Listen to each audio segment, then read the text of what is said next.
Assalamualaikum warahmatullahi wabarakatuh. Hai, Maragaga here. Tahu nggak sih kalau misalkan sekarang UTBK SNBT itu udah nggak ada saintek dan sosum.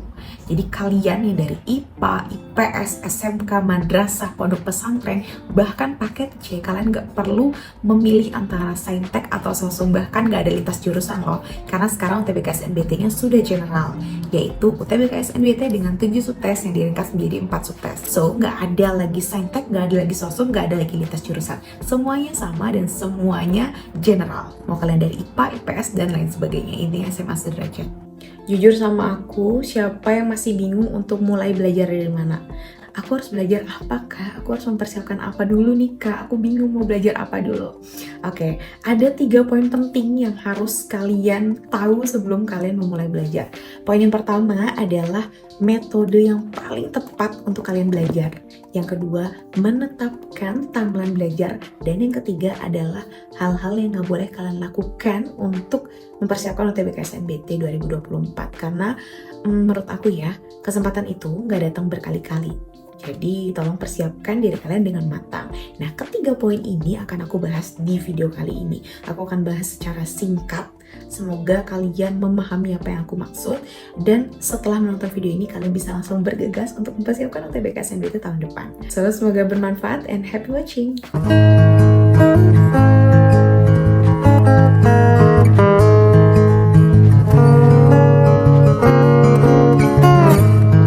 Disclaimer, ini adalah cara yang paling efisien buat aku.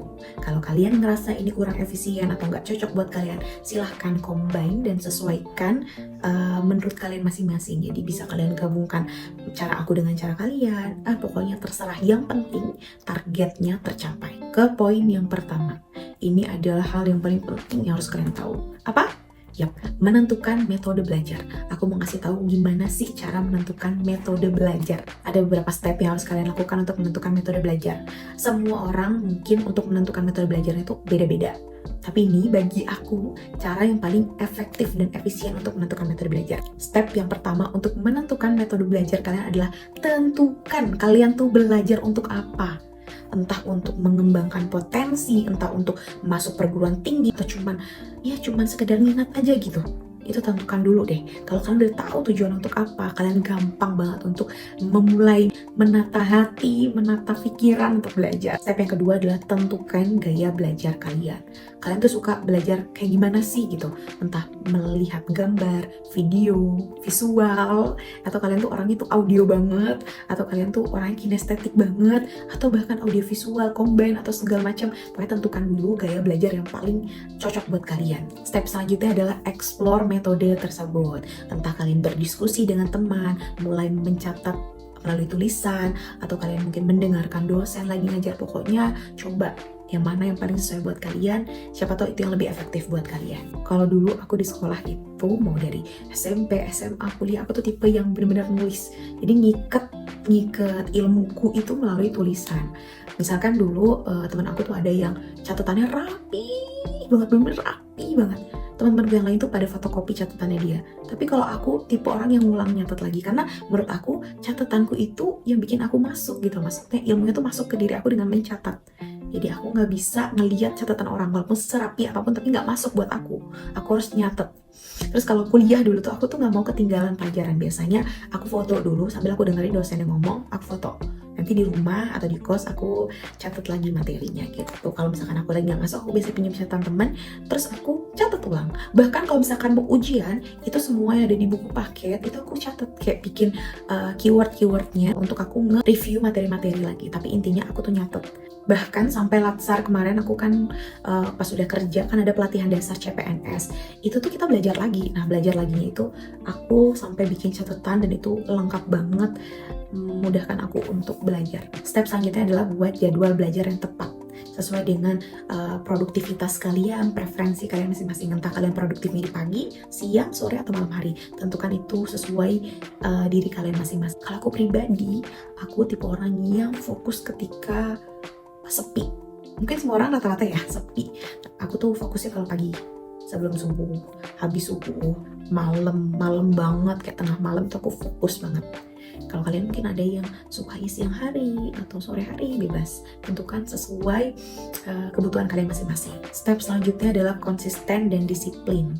Kalau kalian udah bikin jadwal belajar, kalian udah tahu waktunya, kalian udah tahu metode yang paling cocok untuk kalian, kalian udah dapat suasana yang enak untuk belajar, konsisten belajar, selesaikan pelajaran kalian, jangan nanti-nanti, jangan nunda-nunda, disiplin sama waktu kalian, karena itu kuncinya guys. Kalau kalian udah disiplin, udah aman sentosa. Kalau kalian nunda, aduh nggak akan selesai. Materi UTBK tuh banyak banget dan susah banget, jadi tolong jangan nunda-nunda. Kalau capek boleh istirahat, tapi kalian harus punya waktu istirahat. Misalkan mau break 5 menit, ya udah di timer breaknya itu boleh main HP selama 5 menit. Tapi kalau udah saya timernya udah bunyi, lanjut belajar lagi. Aku tahu susah kok, tapi ya pesaing kalian aja bisa untuk belajar dengan konsisten. Kenapa kalian gak bisa? Step yang paling terakhir adalah evaluasi dan penyesuaian. Nah, setelah kalian sudah melaksanakan metode belajar dalam beberapa waktu yang telah ditentukan, entah itu sebulan atau 2 bulan, evaluasi. Jangan ngerasa puas dengan apa yang sudah kalian laksanakan. Evaluasi, kira-kira dalam metode belajar kalian ini kurangnya di mana sih, kendalanya di mana sih? Kalian misalnya udah mendapatkan di kendalanya, ternyata kalau malam belajar di malam hari, aku tuh lebih ke ngantuknya tuh ngantuk banget sampai materinya nggak masuk. Nah, apa yang harus kalian sesuaikan? Sesuaikanlah dengan mungkin problemnya itu karena kalian terlalu malam, kayak sampai jam 1 malam, sedangkan besok kalian sekolah. Nah, itu kan nggak baik ya. Jadi mungkin agak dipercepat belajarnya malam itu, kayak dari abis isya atau nggak dari jam 9. Kalau ngantuk banget, coba deh minum kayak kopi atau kafein lainnya gitu. Kalau misalkan kalian yang nggak terlalu kuat minum kafein, mungkin susu boleh, atau enggak air hangat boleh, air jahe hangat boleh. Pokoknya cari deh itu, evaluasi apa yang kurang di metode belajar kalian dan sesuaikan dengan kebutuhan kalian untuk memperbaiki metode belajar kalian tersebut biar nggak ada hambatan lagi. Poin yang kedua yang akan aku bahas adalah cara menentukan timeline belajar. Ini penting banget, timeline belajar penting banget. Tadi kita udah ngebahas tentang metode belajar yang sesuai untuk kita. Tapi kalau nggak ada timeline, ya susah juga. Pokoknya timeline ini beriringan dengan proses belajar kalian. Nah, menurut aku adalah kunci kesuksesan belajar kalian adalah timeline telah terlaksana dengan baik. Kalau timeline kalian nggak terlaksana dengan baik atau kalian nggak punya timeline belajar yang baik, kayaknya menurut aku kurang belajarnya. Membuat timeline belajar ini adalah cara yang paling efektif dan efisien untuk menuntaskan belajar kalian. Materi, latihan soal, try out dan segala macam tuh akan tuntas ketika kalian punya timeline target belajar yang sesuai. Nah, gimana sih cara bikin timeline yang sesuai? Ini ada beberapa step yang menurut aku efektif dan efisien. Jadi sesuaikan lagi dengan kebutuhan kalian. Kalau menurut kalian kayaknya nggak efektif deh cara ini untuk membuat timeline, silahkan sesuaikan. Intinya, target kita membuat timeline ini adalah seluruh materi ada di timeline, seluruh latihan soal ada di timeline, seluruh kegiatan belajar yang perlu kalian pelajari ada di timeline. Jadi timeline ini tuh biar kalian tuh nggak nge-skip materi-materi atau pelajaran-pelajaran yang nggak kelihatan. Nah, di timeline ini kan akan terorganisir mana yang pertama, mana yang kedua, mana yang ketiga dipelajari. Step yang pertama, tentukan tujuan belajar. Di atas timeline itu tulis tujuan belajar kalian. Mau masuk ke UI, untuk mempersiapkan UTBK SNBT biar nilainya skornya segini, kayak gitu. Di atasnya tuh dikasih tujuan belajar kalian biar kalian ingat. Step yang kedua, tentukan batas waktu. Misalkan kalian mulai startnya di bulan Oktober bulan besok. Nah, finalnya atau selesainya kalian itu maksimal di bulan Februari tahun depan atau Maret tahun depan, karena di Maret itu kamu udah harus mempersiapkan hal lain, ujian sekolah, ujian masuk ini, ujian ini. Jadi maksimal selesai di bulan Februari misalkan. Ya udah, di antara Oktober sampai Februari itu yang kalian pergunakan di timeline. Jadi waktunya tuh itu doang tuh, di Oktober sampai di Februari kalian breakdown. Step yang ketiga, identifikasi materi-materinya. Nah, kalau misalnya UTBK SNBT kan sudah diberitahu ya, ada 7 subtes yang diringkas menjadi 4 subtes. Ada tes potensi skolastik, ada pemahaman literasi bahasa Indonesia, pemahaman literasi bahasa Inggris, dan penalaran matematika. Nah, di tes potensi skolastik itu kan ada banyak tuh, kayak pengetahuan dan pemahaman umum dan lain sebagainya. Itu kalian breakdown, terus materinya apa breakdown, sampai semua udah di breakdown. Terus contoh soalnya breakdown, contoh soal untuk penerapan tiket seperti ini breakdown semua contoh soalnya. Terus habis itu kapan sih waktu-waktu kalian mengerjakan soal, kapan kalian try out, itu di breakdown semuanya. Tadi kan kalian udah tahu ya jadwalnya dari Oktober sampai bulan Februari. Nah itu kalian breakdown setiap hari mempelajari apa. Atau kalau capek setiap hari kalian seminggu 4 kali lah. Dalam 7 hari itu kalian seminggu 4 kali belajarnya. Berapa jam? 1 jam aja. Coba 1 jam aja. Kalian masukin tuh satu materi. Di hari Senin, kan kalian misalnya belajarnya itu di Senin, Rabu, Jumat. Ya, Senin, Rabu, Jumat. Kita seling-selingin biar gak panas kepalanya. Di Senin, kalian belajar 1 jam. Terus Rabu 1 jam. Terus Jumat 1 jam, berarti kalian itu 1 minggu 3 jam. Step selanjutnya adalah prioritaskan materi. Nah misalkan nih, kan dari ke-4 subtes, 7 subtes yang dikasih jadi 4 subtes nih, kalian misalkan suka hitung-hitungan, tapi kalian nggak suka di bahasa Inggris misalkan, ya udah prioritaskan materi bahasa Inggris dulu. Kenapa? Karena kalian nggak suka bahasa Inggris dan nilai kalian misalkan anjlok di bahasa Inggris. Prioritaskan bahasa Inggris dulu, terus patenkan bahasa Inggris dulu. Pokoknya prioritaskan bahasa Inggris. Nanti kalau bahasa Indonesia, bahasa matematika kan kalian udah lumayan suka, ya udah nanti selang-seling aja gitu. Intinya prioritaskan materi yang paling harus diprioritaskan gitu. Step yang selanjutnya adalah buat jadwalnya. Ya, tadi kan udah di breakdown tuh. Baru kalian buat tuh jadwalnya, entah di kalender digital, entah kalender yang nempel di dinding boleh. Pokoknya intinya buat itu di kalender kalian yang bisa kalian lihat dan bisa kalian make sure itu setiap hari. Timeline itu harus dicek setiap hari ya, dicek berkala.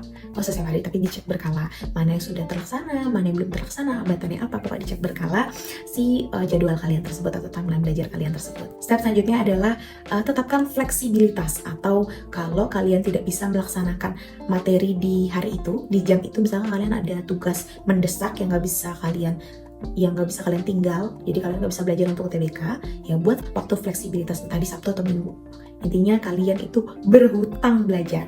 Ya itulah namanya waktu fleksibilitas. Kalian harus mengganti waktu yang tidak kalian pergunakan atau tidak kalian laksanakan itu dengan belajar di Sabtu atau Minggu 1 jam aja. Kalau misalkan di 1 minggu kan kalian tuh 3 kali belajar dalam 1 minggu.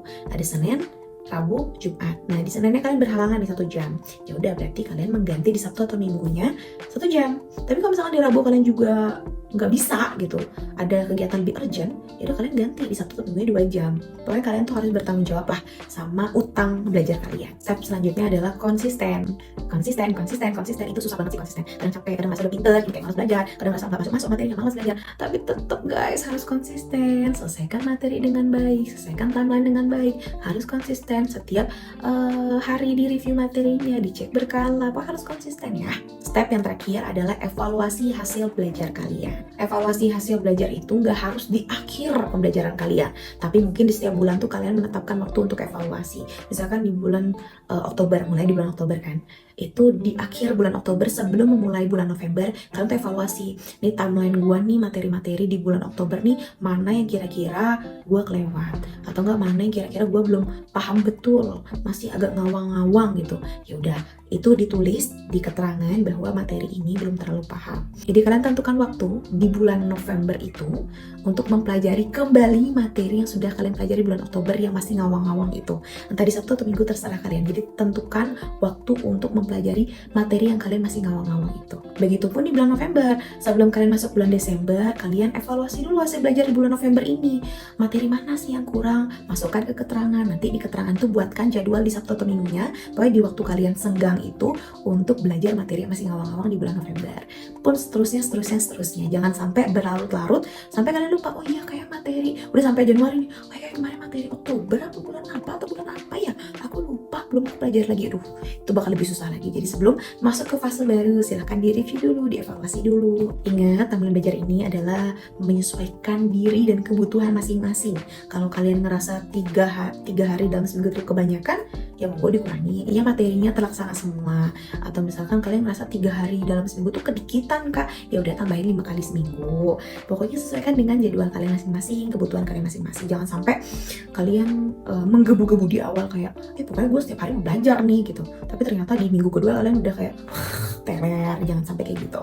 Kalau misalkan kalian pengen buat timeline belajar yang estetik, bisa cari ke Pinterest atau ke Canva atau kemana aja deh, biar kalian semangat. Terus di print, tempel tembok, atau enggak kalian jadi wallpaper, bebas. Poin terakhir adalah poin yang paling penting, yaitu hal atau kesalahan-kesalahan yang nggak boleh kalian lakukan untuk mempersiapkan UTBK SNBT 2024. Kesalahan pertama adalah mengabaikan persiapan awal. Kalian ngerasa kayak ya udahlah, ntar aja. Pokoknya kalian tuh entar menunda sampai akhirnya udah masuk tahun baru, kalian belum persiapan. Itu salah banget. Kesalahan yang kedua adalah tidak membuat timeline belajar. Aduh, kalau kalian meraba-raba, masih menerka-nerka materinya tanpa membuat timeline belajar, itu aku jamin 100% gak akan selesai. Kesalahan ketiga adalah ngobrak-ngabrik timeline. Kalau kalian udah punya timeline, kalian selesaikan atau laksanakan itu dengan baik. Misalkan nih, kalian jadwalnya untuk mempelajari penerapan matematika, tapi kalian tuh kayak, aduh aku gak suka matematika, aku gak mau belajar matematika deh, aku mau ganti sama ini.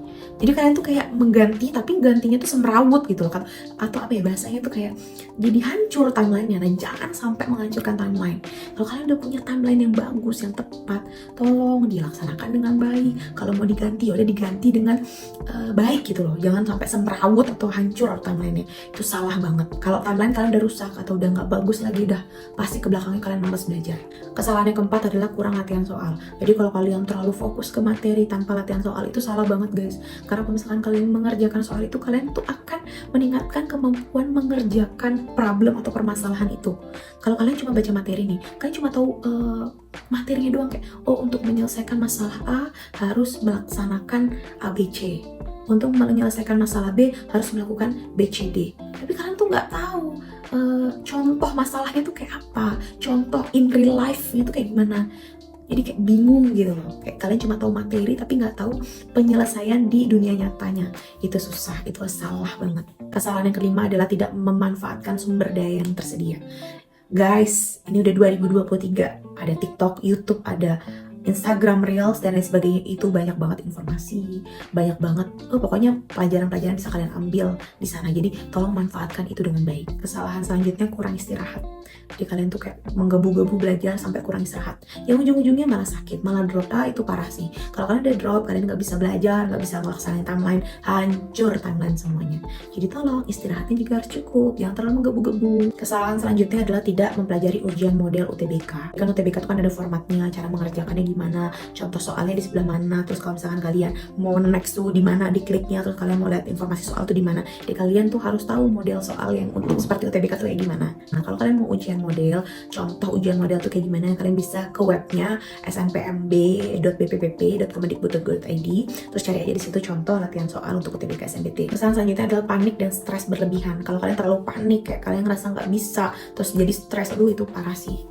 Aku tahu kok kalau misalnya orang stres itu kayak nggak bisa fokus, terus kalau panik juga nggak bisa fokus. Tapi percaya deh, kalau kalian itu punya ilmu yang cukup, pasti kalian nggak akan panik, nggak akan stres. Jadi coba belajar pelan-pelan, waktunya masih panjang. Jadi silahkan belajar dengan baik. Hindari panik. Aku nggak bisa bilang kalian jangan panik, jangan stres, nggak bisa.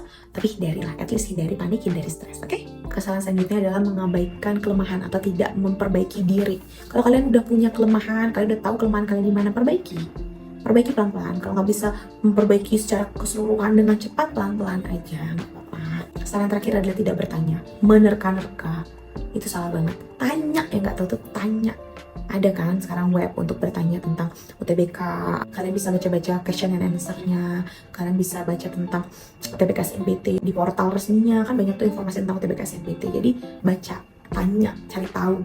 Ingat, untuk mempersiapkan UTBK SNBT itu memerlukan waktu, usaha, dan konsistensi. Dihindari kesalahan-kesalahan tadi yang membuat kalian malah gagal dalam UTBK SNBT. Perjalanan ini akan terasa sangat berat, teman-teman. Maka dari itu, komitmen adalah kunci yang sangat penting dari perjalanan ini. Ingat lagi apa alasan kalian untuk melakukan hal ini. Untuk belajar, misalkan tujuannya untuk bisa membanggakan orang tua, membahagiakan orang tua. Ingat lagi itu, ingat lagi pengorbanan orang tua kalian. Jadi kalian tuh kayak bersemangat untuk mempersiapkan ini. Terus untuk meningkatkan semangat, kalian bisa pajang foto-foto kampus idaman kalian di wallpaper, di dinding, pokoknya di tempat-tempat yang sering kalian kunjungi. Insya Allah itu akan meningkatkan semangat kalian untuk terus konsisten dalam perjalanan ini. Tolong balik ke video ini untuk absen dan mengabari aku bahwa tahun depan 2024 kalian berhasil masuk lolos UTBK SNBT di kampus idaman kalian masing-masing. Dan sekian informasi dari aku aku, semoga bermanfaat. Kira-kira next video kita bahas apa? Langsung drop di kolom komentar. Pengumuman UTBK SNMPT 2023 akan aku taruh di description box. Bisa kalian baca-baca dengan jelas. Rekomendasi buku UTBK SNMPT akan aku taruh di description box. Ada link untuk pembelian buku. Kalau kalian pengen tahu referensi bukunya yang sesuai, yang tepat, bisa lihat di description box. Selamat menempuh perjalanan ini. Semoga Tuhan selalu melimpahkan keberkahan dalam setiap langkah kalian. Semangat dan semoga sukses teman-teman. See you guys on next video. Bye. Assalamualaikum.